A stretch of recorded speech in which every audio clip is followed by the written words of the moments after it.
Hey folks, welcome back to another HP Gaming, a GameLINK video. We have a prototype review for you, a game coming very soon to Kickstarter. We're very excited to be involved with this mob once again. This is a game about searching uncharted lands, looking for mystical and epic looking creatures, trying to develop and nurture them to understand what makes them tick and basically develop the best encyclopedia you can. This is the new one from Bad Comet, Wondrous Creatures.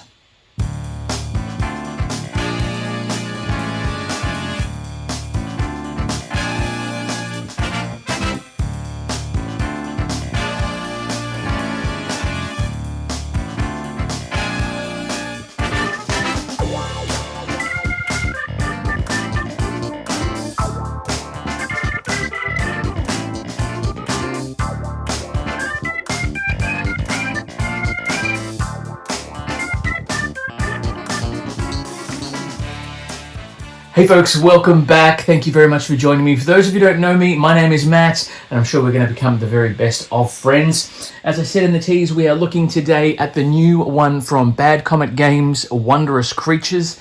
This is a 2 to 4 player worker placement-y, set collection-y sort of game with a couple of different mechanics involved. It is a follow-up to their highly successful Wild Serengeti and Life of the Amazonia, which we had the pleasure of looking at. I will say too, before we go too much further, this is all prototypes. So all the components and things you're going to see here may not be in their final form, although as far as prototypes goes, it's pretty bloody good.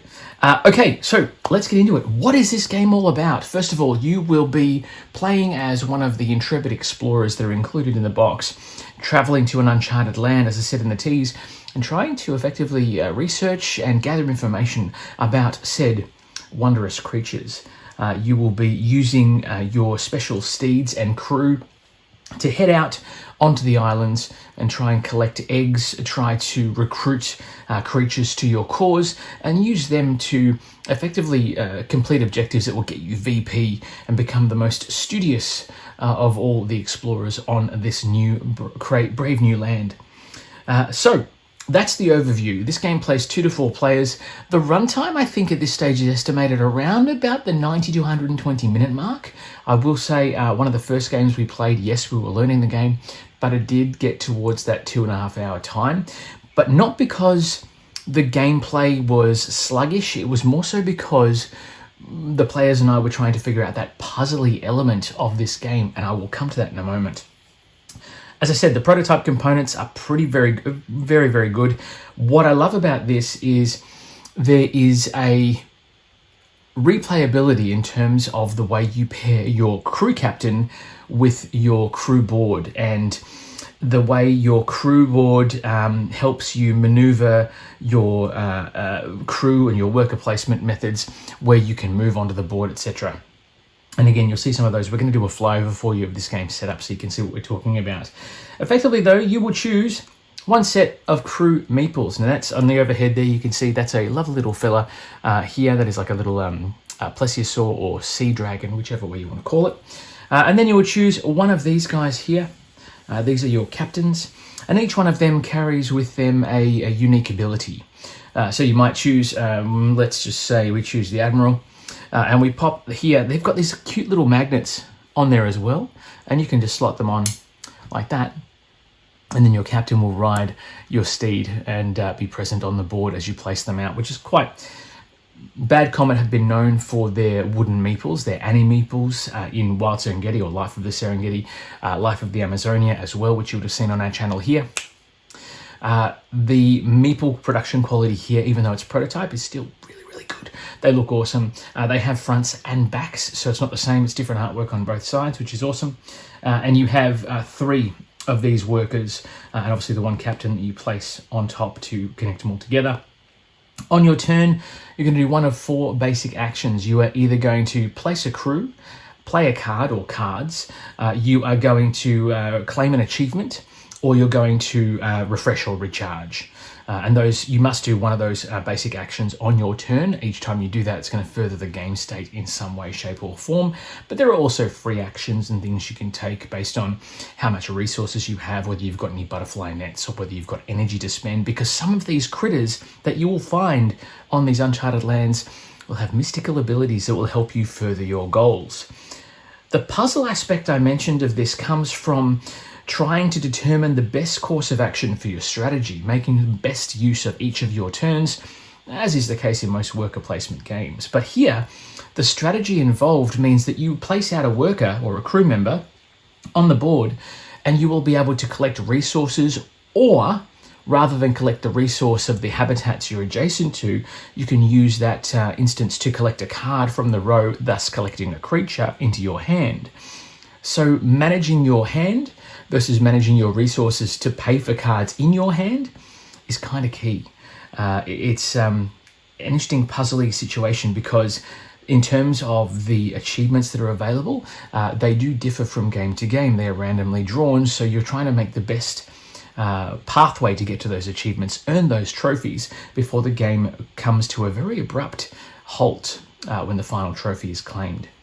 In addition, there's also a time track that repopulates the board throughout the course of the game. You'll be looking to collect some of these little eggs.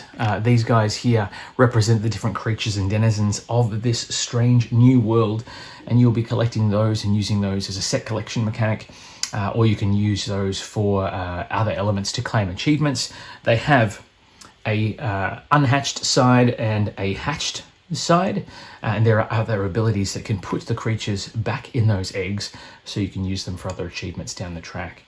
The rulebook, which is in only digital form because it is obviously a prototype, is extensive. I will say that there is a lot of reading for this one, but if you have someone who already knows the game, who can sit down with you and play this one, you will pick it up very, very quickly. It's a very simple and intuitive process of either placing out a crew, playing cards from hand with the resources you've got, or claiming an achievement off the board, claiming those trophies, or recharging, which is where you recall all your workers, advance the game clock, and move through the steps of refreshing for the next phase. So I think this is a game that once you learn or once you know how to play, it's going to be very easy to teach. Probably easier to teach than it is to interpret the rulebook itself. Then again, as I said, the rulebook is in prototype form, so perhaps that will change when the campaign launches on Kickstarter. There is a lot to love about this game. I think maybe I'm biased because I am a fan of Bad Comet's work in the past. The first game they did was all about photography in the Serengeti. My first main job as a business was as a photographer, or is as a photographer. So it spoke to me on several levels. Life of the Amazonia, forgive me, I'm very excited about this one, is another fantastic game with a beautiful set piece. Now, I will say this, because this isn't a life of game, the set piece of the Waterfall of Life or the Rock of Life, Rock of Ages in the Serengeti box is absent from this game. However, the board is huge. There is so much going on the board with discard spaces, creature rows, etc. There is a lot to look at, a lot to love, which is fantastic. While there's no showpiece as such, the game, when it's set up with the board, with the player boards, everything else all set up, ready to go, is incredibly colourful and looks quite spectacular. There's a lot going on visually.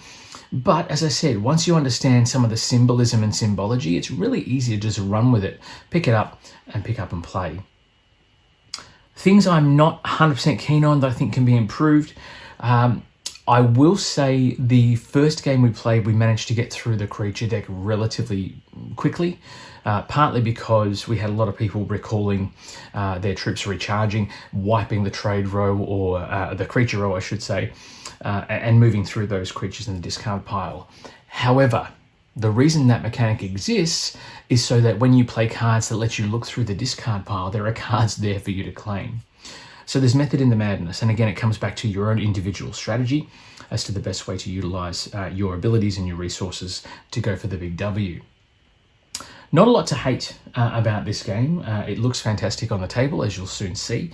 It is visually appealing in terms of the color aspect. The different choices for captains give you a plethora of options and play styles based on your own personal needs. And the idea of being able to upgrade your captain and your crew to give them better abilities and be able to place them on different parts of the board just gives you more customization, more replayability, and will draw you back in for another game time after time. Playtime, is it long? Yes, it is. This is not a game that you're going to get done in 60 minutes or 45 minutes and call it a day. This is a game that's going to require you to sit, think, and work through that puzzle element that I talked about before. Is that a bad thing? No, I don't think so. I think this is a game that's going to sit there on the table. For those of you that are hardcore gamers, you'll sit there, you'll agonize over your turns while play is moving around the table.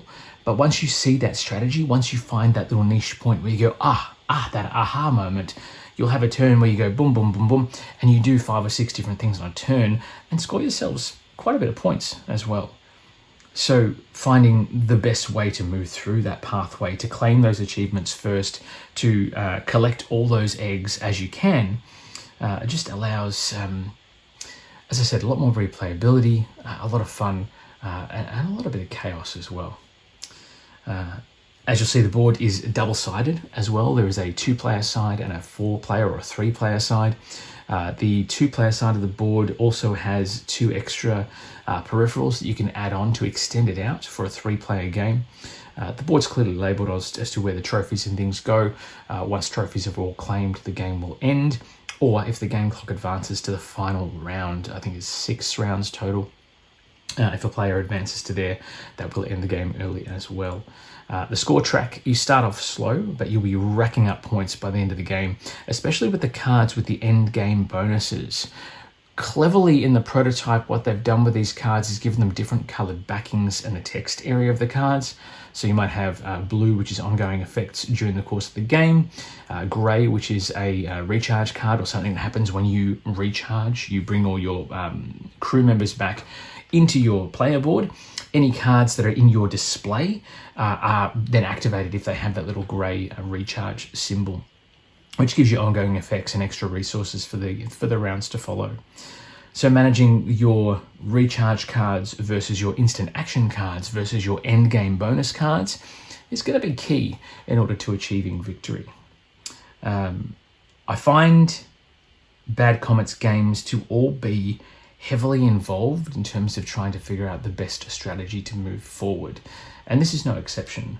It is something that will potentially be polarizing for some. If you want something fast-paced, this is not the game for you. This is a game that requires finesse, poise, grace, and patience. At the same time, once you get a couple of playthroughs in, you're going to be moving through this quite quickly. And while it still will be, creeping up past the 90 minutes, 2 hours playtime, I think you'll find it quite engaging. The artwork on the cards thus far has been quite spectacular. There has been a bit, again, because it's all prototype, some of the artwork does double up. I hope they do try to retcon that a little bit in the final product. But the artwork is fantastic. It looks great when it's displayed out on the table and on the board. And having the cards in hand, keeping those close to your chest, you're always going to have something cute to look at on the cards too, which is fantastic. Overall, Wondrous Creatures is a fantastic board game experience. I've really enjoyed so far. My 10-year-old Charlotte has really enjoyed it as well. She's very excited to get it back to the table and have another another playthrough. So if you think Wondrous Creatures sounds like something that's going to be a bit more involved and you like a puzzly aspect of a game in a competitive environment where it's all about the colour, the love of these wonderful creatures, check it out on Kickstarter. It is coming to Kickstarter in October, on October 25th, which is only a few days away. So please jump on board, get notified when the project goes live, and don't be afraid to support this amazing game. It's going to be quite spectacular, or wondrous, as the case may be. I will see you there in the comments. By all means, if you have any comments or suggestions about the prototype or any questions you've seen here, put them in the comments section of the video below, and I will get back to you with any answers to those questions. In addition, folks, one final thing before we finish up. I did promise you a flyover, so without further ado, will you please check out this epic footage of a 4-player game set up and ready to go for Wondrous Creatures.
And there you have it. That is the flyover and components of setup for a 4-player game of Wondrous Creatures.